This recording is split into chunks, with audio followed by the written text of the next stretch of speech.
Olá pessoal, tudo bem com vocês? Meu nome é Eduardo Souza e esse é o canal Como Que Faz. Antes da gente ir pro vídeo, eu tenho alguns recadinhos pra vocês. Como eu sei que esse vídeo aqui vai ao ar logo depois do Dia das Mães, eu tenho que deixar um Feliz Dia das Mães atrasado para todos os nossos seguidores aqui, porque eu já percebi nas estatísticas do canal que a gente tem mais de 82% do público feminino. Então eu imagino que deve ter muitas mães, então espero que o dia de vocês tenha sido sensacional. E parabéns mais uma vez pra vocês. Segundo aviso é que nós batemos mais de 5.000 inscritos, então muito obrigado a cada um de vocês e eu espero que vocês continuem compartilhando esses vídeos com seus colegas para ajudá-los. Se você já é inscrito, não se esqueça de clicar no sininho para ficar por dentro de todas as novidades. Por exemplo, na semana passada saiu um vídeo extra sobre o Diário Escolar Digital. Se você não viu, clica no izinho que eu vou deixar aqui no lado para você ver como que você pode estar fazendo o lançamento dos seus registros das atividades complementares, do PET e até mesmo das notas.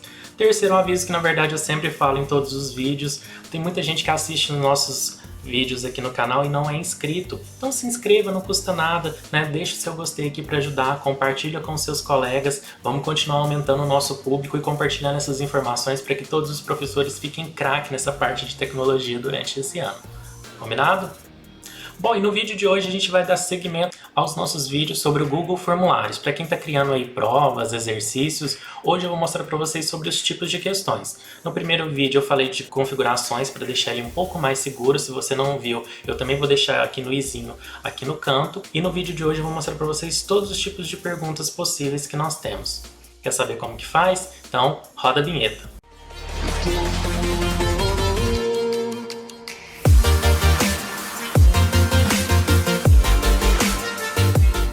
Bom pessoal, estou aqui de volta então na nossa tela de tutorial e a gente vai continuar falando sobre o Google Formulários. Então tem dicas muito importantes para você. Bom, a primeira delas, continuando no formulário anterior, é justamente a gente separar uma parte de identificação, né, com o nome do aluno e a turma das questões. Por que isso é importante? Como a gente tinha colocado aqui nas configurações a opção na apresentação de embaralhar a ordem das perguntas, se eu não faço seções para separá-las, eu vou ter, por exemplo, uma questão discursiva, depois eu venho a questão de identificação, depois uma questão objetiva, então fica bem bagunçado.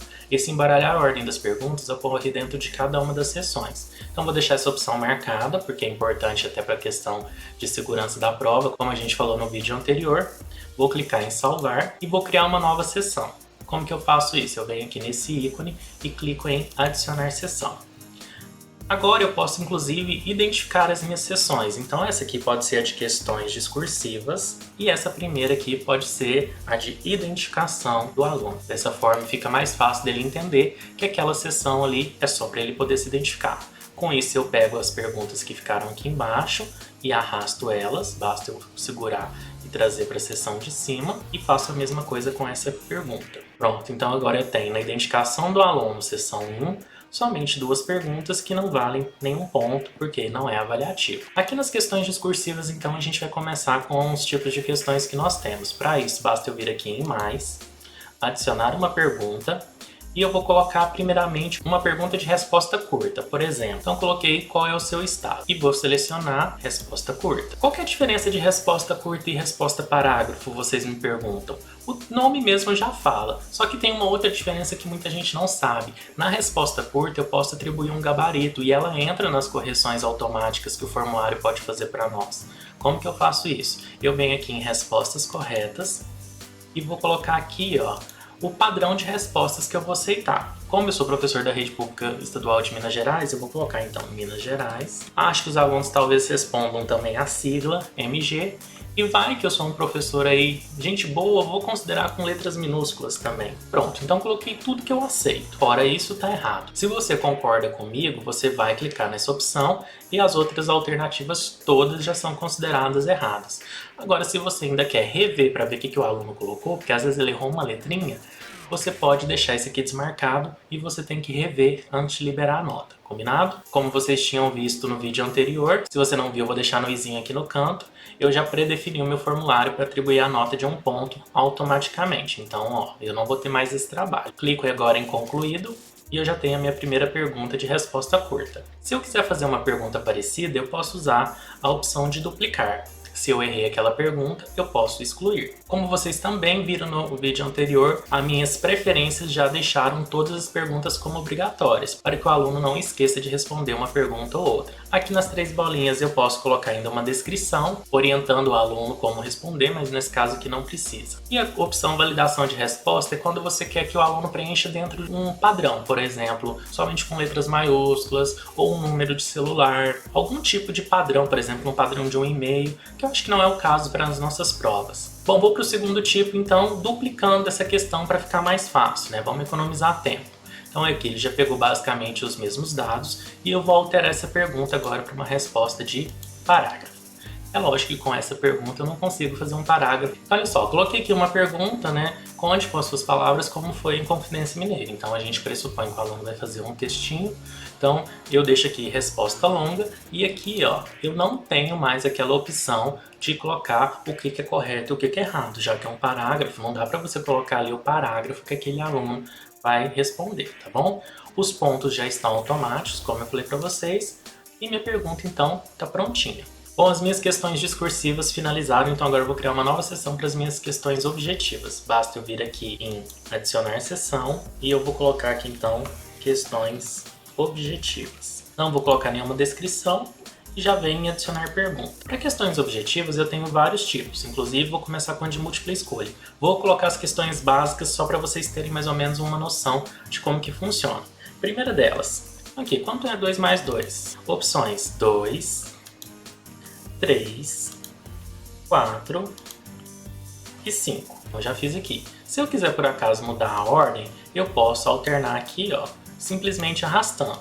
Mas eu tenho uma outra opção, que é eu vir aqui nos 3 pontinhos e ordenar as opções aleatoriamente. Esse quesito é aquele que eu mencionei no vídeo anterior sobre dificultar um pouquinho a questão da cola entre os alunos. Por isso que eu sugeri, em questão de embaralhar as perguntas e nas alternativas, não utilizar números nem letras. Então não coloca questão 1, porque ela não vai ser questão 1 para alguns alunos. E aqui é a mesma coisa, não coloque A, B, C e D, porque elas não serão na mesma ordem para todos os alunos, combinado? Beleza, coloquei a minha questão aqui, vou colocar o padrão com a resposta correta, basta eu marcar o 4 e concluído. Vocês viram que ela já está com um ponto e minha prova tem um total de 3 pontos por enquanto. Ela continua sendo obrigatória e aqui eu tenho as mesmas opções, ó, de descrição e ir para a seção com base na resposta. Essa opção é muito boa para quando a gente vai fazer jogos, mas isso fica para um próximo vídeo. Beleza, criei aqui minha pergunta então de múltipla escolha. Vou duplicar e agora eu vou criar uma com caixas de seleção. A caixa de seleção, diferentemente da múltipla escolha, eu posso escolher mais de uma resposta. Então é quando você quer, por exemplo, fazer um verdadeiro ou falso. Então vou dar um exemplo para vocês. Então coloquei aqui, ó, marque somente as opções verdadeiras e vou criar as minhas alternativas simplesmente digitando. Então olha só, criei aqui 4 alternativas, ó, Brasília é a capital do Brasil, Goiânia é a capital do Mato Grosso, Belo Horizonte é a capital de Minas Gerais e Santa Catarina é a capital do Espírito Santo. Eu vou vir aqui em respostas corretas e vou alternar. Ó, então Belo Horizonte é a capital de Minas Gerais, continua correto, posso deixar. E vou marcar também, ó, Brasília é a capital do Brasil, então eu tenho 2 respostas corretas. Goiânia é a capital do Mato Grosso? Não, né? E Santa Catarina é a capital do Espírito Santo? Também não. Eu posso deixar valendo um ponto ou eu posso atribuir 2 pontos, porque aí vai ser um ponto para cada alternativa que ele acertar. Vou clicar em concluído, minha prova já vale 5 pontos e eu tenho mais um tipo de questão.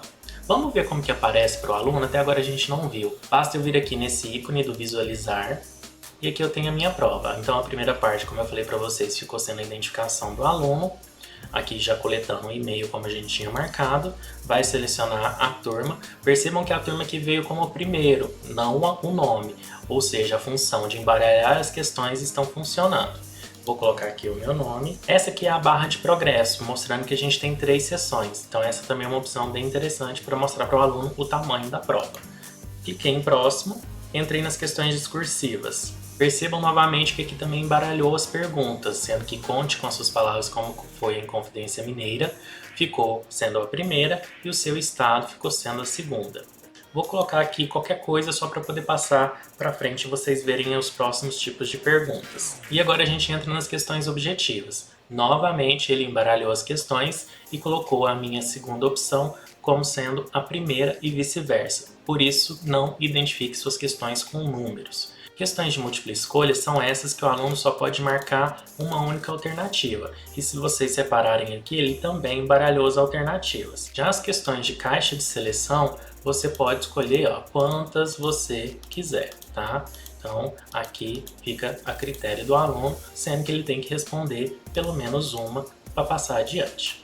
Vamos continuar? Bom, vou criar então mais uma pergunta, clicando aqui no adicionar pergunta. E aqui das opções, a gente já trabalhou resposta curta, parágrafo, múltipla escolha, caixa de seleção. Temos a lista suspensa que a gente já trabalhou nesta questão aqui, sobre as turmas. Para quem não lembra, essa opção aqui, que fica uma caixinha em que você vai clicar e abre as opções. Eu acho ela interessante quando você tem que selecionar alguma resposta da lista, independente de quantas alternativas sejam. Então vamos voltar para o nosso questionário, a gente não precisa mais falar sobre ela, vamos escolher outro tipo. Para provas, a gente tem normalmente algumas outras opções. Aqui a grade de múltipla escolha e a grade de caixa de seleção, que são muito parecidas com essa, então vamos fazer aqui uma de cada para vocês verem. Basicamente nos modelos de grade, a gente tem que relacionar as linhas com as colunas. Então eu vou colocar aqui alguns exemplos para vocês. Olha só, aqui eu estou fazendo uma questão sobre os grupos de vertebrados. E aqui eu já coloquei, já coloquei nas linhas os organismos que eu quero que sejam identificados e nas colunas eu vou colocar o grupo dos animais, por exemplo. Então aqui coloquei nas colunas os grupos, vou colocar a pergunta, tá aí, relacione um animal ao seu grupo. Vamos ver como que ela fica lá nas questões? E olha só, essa aqui é uma questão então de grade, Só que aqui é a grade de múltipla escolha e por ser de múltipla escolha, ele tem que marcar uma resposta por linha. Então eu venho aqui, por exemplo, macaco mamíferos, cobras são répteis, tucunaré são peixes, os sapos são anfíbios e a galinha são aves, Então, sumiu a opção vermelha. Vamos voltar lá que tem mais algumas configurações interessantes. Aqui eu posso colocar as respostas corretas, Então posso fazer o meu gabarito. Macaco mamíferos, cobra répteis, tucunaré peixes, sapo anfíbios e galinha aves. Posso deixar com um ponto só para facilitar a questão, tá? Não se preocupe com essa nota aqui, porque depois você pode converter ela na hora de passar para o seu Google Sala de Aula. Mas se você quiser colocar então só um ponto, basta você zerar algumas das alternativas aqui. Mas aí tem que tomar cuidado porque ele vai considerar somente aquela correta. Então vou clicar aqui em concluído.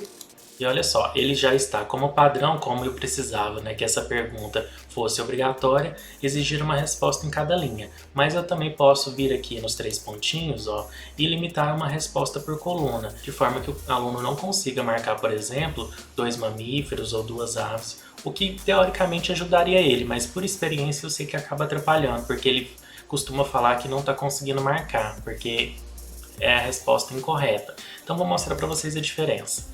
Olha só, aqui se eu quisesse falar que cobra é mamífero, eu consigo. Então eu teria, inclusive, poderia marcar todos os animais como mamíferos. Marcando aquela opção que eu falei para vocês, então eu vou vir aqui, limitar a uma resposta por coluna. Agora eu já não consigo mais, Então não selecione mais de uma resposta por coluna. Então ele vai me falar que eu tenho que selecionar dessa forma. Eu até posso querer marcar, mas ele vai me falar que está errado. E muitas vezes os alunos não entendem isso. Então eu prefiro deixar aquela opção desmarcada, combinado? Então eu venho aqui novamente, vou marcar e desmarquei. A gente pode estar querendo ajudar o aluno, mas na hora da prova ele vai ficar com dúvida e vai querer te perguntar isso. Vamos supor que eu queira então que ele possa marcar várias opções aí, Então eu vou duplicar essa pergunta e vou trocar de grade de múltipla escolha para grade de caixa de seleção. E agora sim, posso inclusive adicionar aqui nas linhas outros animais. Inclusive, nas linhas é melhor você colocar sempre o maior número de opções e nas colunas o menor número, porque aí ele não fica tão extenso. Então vou colocar aqui alguns outros animais. Olha só, acrescentei então ovelha e tartaruga, mais 2 animais. Vamos ver como ficou. E tá aqui, essa é a de múltipla escolha e essa é a caixa de seleção. Então aqui, por exemplo, mamíferos eu posso colocar o macaco e a ovelha, cobra nos répteis juntamente com a tartaruga, o tucunaré continua nos peixes, o sapo nos anfíbios e a galinha nas aves. Dessa forma, a obrigatoriedade some. Voltando aqui, a gente tem mais algumas configurações, inclusive eu posso alterar o gabarito aqui. né? Então, ovelha nos mamíferos, tartaruga nos répteis, concluí. E aqui eu também posso colocar, limitar a uma resposta por coluna. Mas como eu tenho mais linhas do que coluna, também não é algo que funcionaria, porque senão alguma alternativa não vai funcionar. Então não façam isso porque essa conta não fecha, o aluno nunca vai conseguir responder essa questão, porque não tem resposta correta para ela. Então deixe desmarcada, combinado? Finalizando os tipos de questões que nós temos, eu vou aqui em adicionar pergunta, e aqui eu tenho ainda a opção de enviar um arquivo. Então, nesse caso aqui é interessante, caso você queira, por exemplo, que o aluno faça o envio de uma foto de uma redação, ou até mesmo dos próprios pets, caso você vá fazer um formulário para envio, você vai ter, então, essa pergunta aqui, ele vai te pedir para você confirmar, você clica em continuar, e aqui ele vai, então, você vai colocar, ó, então envie sua foto aqui. Como eu quero foto, eu posso marcar a opção de arquivos específicos e eu vou colocar somente arquivos de imagem. Quantos arquivos o aluno pode mandar? Então eu posso selecionar aqui, ó. Então, ou só um, né, que é mais interessante porque não pesaria tanto, ou por exemplo 5, ou até mesmo 10. Então vou deixar 5, que é no meio termo. O tamanho máximo do arquivo, você vai selecionar também. Então 1 MB, 10 MB, 100 MB, 1 GB ou 10 GB. Para fotos, o ideal, como já fica aqui, é 10 MB, tá? Então é melhor deixar. E aí ele está falando, esse formulário pode aceitar até 1 GB de arquivos. Ou seja, se você tiver muitos alunos ou estiver usando esse formulário com muitas turmas, você vai precisar alterar esse tamanho, porque senão você não tem muitos alunos conseguindo enviar as fotos. Porque olha, 5 vezes 10 já dá 50 MB só para um aluno. Até chegar a 1 GB, se forem muitos alunos, ele não vai dar certo. E aqui tem a pasta onde esses arquivos ficarão salvos, combinado? Mostrando outro tipo de pergunta que nós temos, eu venho aqui e a gente ainda tem, né, a escala linear. A escala linear basicamente é para você atribuir aí uma escala, uma nota, né, vamos dizer assim. Por exemplo, avalie a nossa prova. Então a escala é de 1, ou pode começar com 0, e de 5 pode ser aí tanto 10 ou pode ser 2, normalmente no 5. Sendo que 1 seria aí péssimo e o 5, por exemplo, excelente.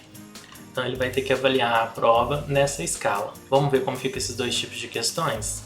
Então olha só, essa aqui é a questão de avaliação, então o aluno tem que pontuar aí numa escala de 1 a 5, entre péssimo a excelente, e aqui a questão que ele vai enviar o arquivo. Lembrando que todas elas continuam sendo obrigatórias, com o hífen e valendo ponto. Finalizando, nós temos ainda, aqui nos tipos de opções, a questão de data e hora. Data seria interessante quando você quer colocar, por exemplo, aniversário, né, ou uma data histórica, quando aconteceu determinado evento, porque aí o aluno ele vem aqui, ó, e vai ter que selecionar essa data. Então, por exemplo, ó, quando o Brasil foi descoberto. E agora eu vou criar mais uma de hora. Então, basicamente, esses dois tipos de perguntas. Vamos ver como que elas ficaram também. Então, olha aqui, na pergunta, que horas são agora? E aí você pode escolher o que você vai perguntar, que aí precisava de um horário específico. Essa opção eu acho que ela seria útil talvez em exercícios de física, que você tem que perguntar que hora a pessoa chegaria no destino, quando você fornece tal velocidade, o tempo inicial. Então, talvez seria útil. Aqui eu coloquei um exemplo bem bobo, né? Mas aqui você poderia preencher. Então, por exemplo, com 12 horas e 0 minutos. E aqui embaixo eu tenho a questão sobre a data, né? Então, olha, ele me fala que é dia, mês e ano. Eu posso digitar. Então, por exemplo, aqui, ó, 22 de abril de 1500. Ou eu posso clicar aqui e selecioná-lo. Inclusive, ele já foi para lá porque já estava digitado, tá bom? Então é isso, pessoal. Nós vimos todos os tipos de pergunta, mas não acabou por aí. Eu espero você no próximo vídeo, que eu vou te mostrar dicas sensacionais de como você pode facilitar o preenchimento dos seus formulários, importando perguntas de outras provas ou de outros exercícios, como colocar vídeos e como colocar imagens aqui no formulário, inclusive fórmulas matemáticas, textos mais longos, citações. Então, não percam o nosso próximo vídeo, que a gente vai dar continuidade nessa série sobre o Google Formulários. Bom, e se você aprendeu algo novo nesse vídeo, não se esqueça de se inscrever nesse canal, deixar o gostei aqui embaixo, compartilhar com seus colegas e comentar sugestões para os próximos vídeos. Bom, eu espero te ver na próxima. Obrigado, até mais. Tchau, tchau.